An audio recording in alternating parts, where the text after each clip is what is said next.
Just found an interesting book. It's called it's a classic book, structure and implementation. Structure and implementation of computer programs. It's from maybe from the 60s or 70s. Okay. And it uses one of the early languages, Scheme. It's a Lisp dialect. It's a lot of parentheses.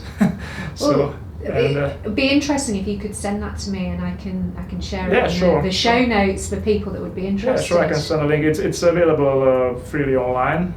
It's so originally that was a course at the MIT University. Right. And so the whole text is available online for free. And also there's a set of university lectures on YouTube. So I mean, anybody can read the book and follow it.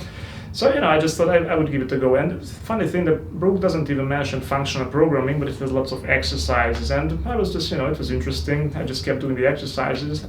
I stopped after the first few chapters or something. But a very funny thing happened that I just realized that my style of solving programming problems has changed just by doing the exercises, and that was weird.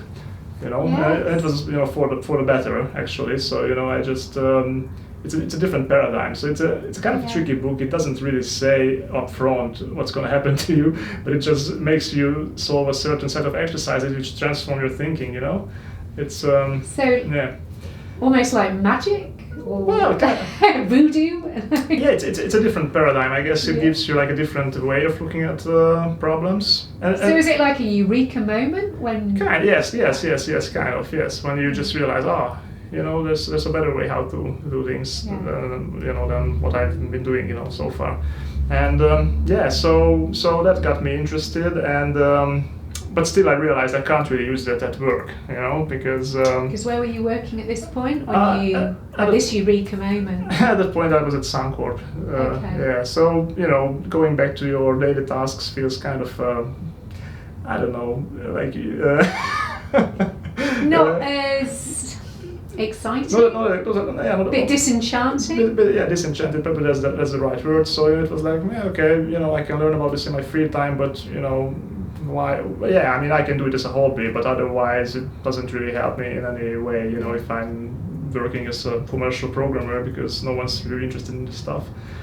That's what I thought then, but then years later, I just realized that functional programming is kind of becoming more, more trendy or something, more popular in some ways, or I don't know whether it's necessarily trendy. I think fashionable, maybe in some way. Companies adopting it. I think from my experience, companies wanted people who did functional programming as a hobby because they were really, really good programmers. But you won't be able to use that functional programming in your work. It's a